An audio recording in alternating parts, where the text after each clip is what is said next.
Selamat malam teman-teman sekalian dan dosen pengampu mata kuliah Hukum Acara Peradilan Tata Usaha Negara, Bapak Adit yang saya hormati.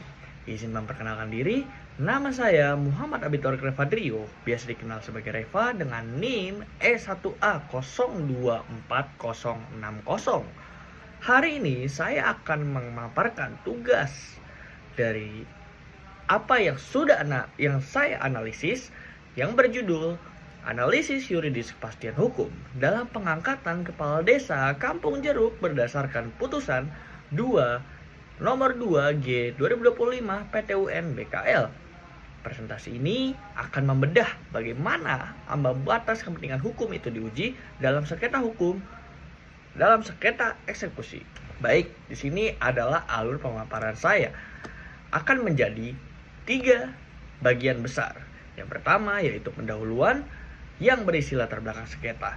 Kedua, tinjauan pustaka dan pembahasan sebagai inti analisis yuridis saya terhadap putusan hakim. Dan yang ketiga, penutup yang merangkum kesimpulan serta solusi administratif yang saya bawakan. Kita lanjut ke teman-teman. Sistem pemerintahan desa kita adalah manifestasi dari restart atau negara hukum. Namun pada Pilkades serentak Kabupaten Rejong Lebong tahun 2023 yang melibatkan 66 desa serta munculnya sengketa dari desa Kampung Jeruk. Pemicunya adalah ketidaksesuaian jumlah surat suara dari 1397 yang tersedia terkumpul 1400 surat saat penghitungan. Hal ini memicu keributan sosial sehingga Bupati membatalkan hasil pemilihan. Namun, Edi Yusuf sebagai peraih suara terbanyak menggugat pembatalan itu dan menang melalui putusan nomor 25 G tahun 2023. Bupati kemudian melantiknya sebagai bentuk dari kepatuhan hukum dari peradilan tersebut. Drama berlanjut ketika calon lain yaitu Alham dan Erpanyesi melayangkan gugatan baru terhadap pelantikan tersebut karena merasa hak politik mereka itu terabaikan. Mari kita lanjut ke rumusan masalahnya, teman-teman. Berdasarkan kasus tersebut, rumusan masalah yang menjadi pertanyaan saya serta yang saya angkat adalah yang pertama, apakah keputusan Bupati Rejang Lebong tersebut telah memenuhi Undang-Undang Administrasi Pemerintahan dan juga asas-asas umum pemerintahan yang baik atau AUPB. Dan yang kedua, bagaimana majelis hakim mempertimbangkan legal standing penggugat berdasarkan asas kecermatan dan juga asas kepastian hukum. Selanjutnya adalah secara teoritisnya, teman-teman. Surat keputusan pelantikan ini secara yuridis memenuhi unsur keputusan tata usaha negara karena bersifat konkret, individual, serta final.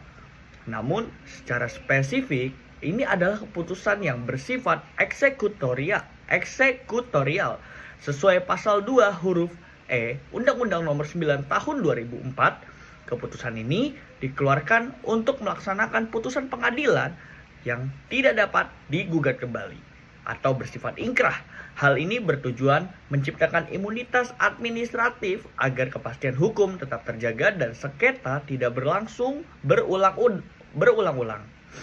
Timbul pertanyaan terkait asas kepastian hukum serta asas kecermatannya. Di sini terjadi tarik ulur antar asas.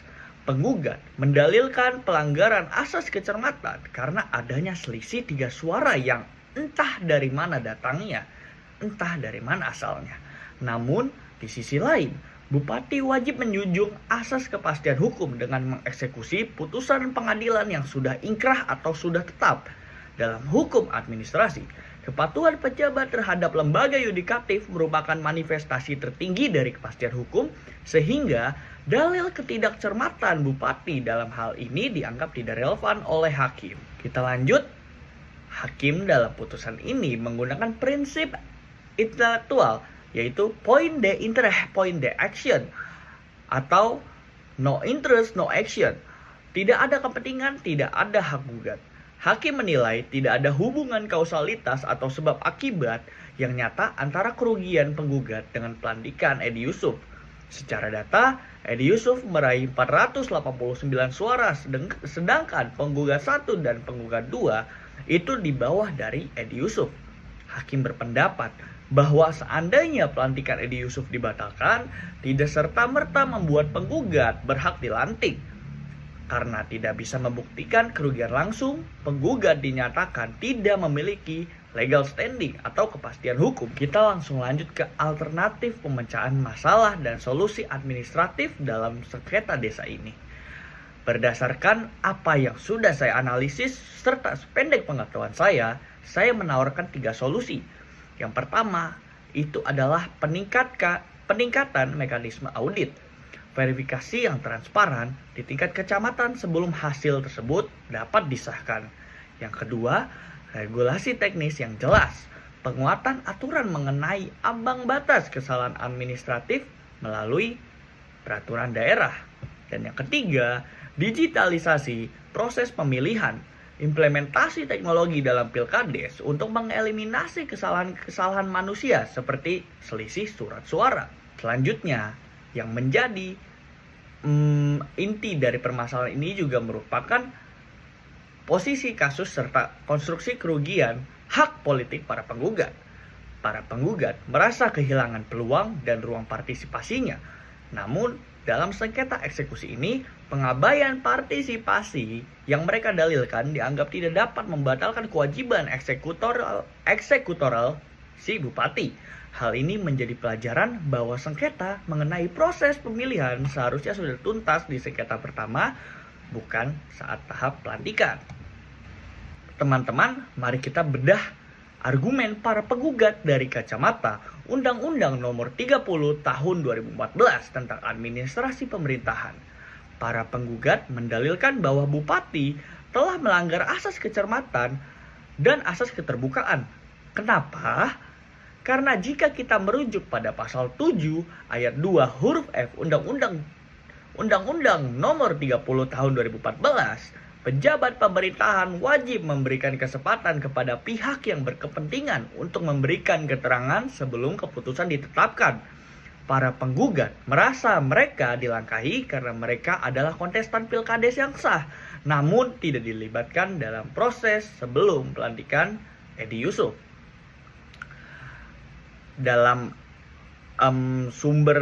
dalam apa yang sudah saya analisis, ditekankan bahwa keberadaan selisih 3 surat suara, yaitu 1397 dan juga 1400, adalah fakta hukum yang seharusnya menjadi dasar bagi pejabat untuk bersikap lebih cermat. Penggugat berargumen bahwa pelantikan tetap dilakukan tanpa adanya verifikasi ulang atau audit administratif yang transparan, yang menurut Undang-Undang Administrasi Pemerintahan yang dapat dikategorikan sebagai cacat prosedur. Lalu yang terakhir, mereka mencoba membuktikan bahwa pembiaran terhadap kesalahan data suara ini merupakan bentuk pengabaian terhadap keadilan prosedural yang seharusnya dapat dijamin oleh negara. Kita lanjut ke bagaimana implementasi putusan nomor 25 huruf G tahun 2023 dan perlindungan hak pihak ketiga. Disinilah letak perdebatan hukum atau dialektika yang paling menarik yang dapat diangkat dalam analisis dalam putusan yang sudah saya analisis. Mari kita ulas teman-teman. Kita dihadapkan pada 2 kepentingan yang sama-sama dilindungi oleh hukum. Yang pertama yaitu terkait bupati memiliki kewajiban mutlak untuk melaksanakan putusan nomor 25 huruf G tahun 2023 yang memerintahkan pelantikan Edi Yusuf. Jika bupati menunda, ia bisa dianggap melakukan pembangkangan terhadap hukum atau contempt of court dan mengganggu stabilitas pemerintahan desa, yang dimana bupati hanya melaksanakan kewajiban peradilannya, marwah peradilannya tersebut. Lalu di sisi lain ada Alham dan Erpanyesi atau pihak ketiga yang hak politiknya terdampak langsung oleh eksekusi tersebut. Masalahnya dalam putusan nomor 25 huruf G tahun 2023, mereka bukan merupakan pihak dalam perkara. Lalu Hakim melalui putusan nomor 2G huruf G tahun 2025 akhirnya mengambil posisi tegas. Kepentingan hukum untuk menjaga wibawa peradilan eksekusi harus didahulukan. Mengapa? Karena perlindungan hak pihak ketiga seharusnya diperjuangkan melalui jalur intervensi saat sengketa pertama berlangsung, bukan saat sengketa itu sudah selesai. Kesimpulan dari dialektika yang sudah saya rangkum adalah ketika sebuah putusan sudah ingkrah atau final, ruang untuk menggugat kembali eksekusinya menjadi sangat sempit, bahkan tidak bisa. Hakim menegaskan bahwa perlindungan hak pihak ketiga tidak boleh melumpuhkan asas kepastian hukum yang telah diputus oleh pengadilan sebelumnya. Baik, sebagai penutup, ada 3 poin besar yang bisa kita ambil. Yang pertama, penegakan hukum terhadap keputusan bupati ini sah secara formal sebagai bentuk kepatuhan pada putusan pengadilan yang bersifat final. Yang kedua, gugatan dinyatakan tidak dapat diterima karena cacat legal standing atau cacat kepastian hukum. Dan 3, putusan ini memberikan pesan kuat bahwa stabilitas hukum dan administrasi pemerintahan tidak boleh digantung secara terus-menerus oleh sengketa yang tidak ada ujungnya. Kita harus menghormati bahwa peradilan memiliki wibawa yang tidak boleh dilanggar. Terakhir, saran saya untuk pemerintahan daerah yang itu dapat memperkuat akurasi data sejak awal pemilihan, dan untuk teman-teman kontestan, pahamilah mekanisme intervensi sejak awal persidangan. Jangan menunggu putusan itu sudah ingkrah baru mulai menggugat eksekusinya. Hukum bukan hanya soal siapa yang benar, tapi soal bagaimana kebenaran itu dibuktikan melalui prosedur yang tepat. Sekian dari presentasi dari makalah atau putusan yang sudah saya analisis. Mari kita bisa diskusikan lebih dalam di sesi tanya jawab. Terima kasih.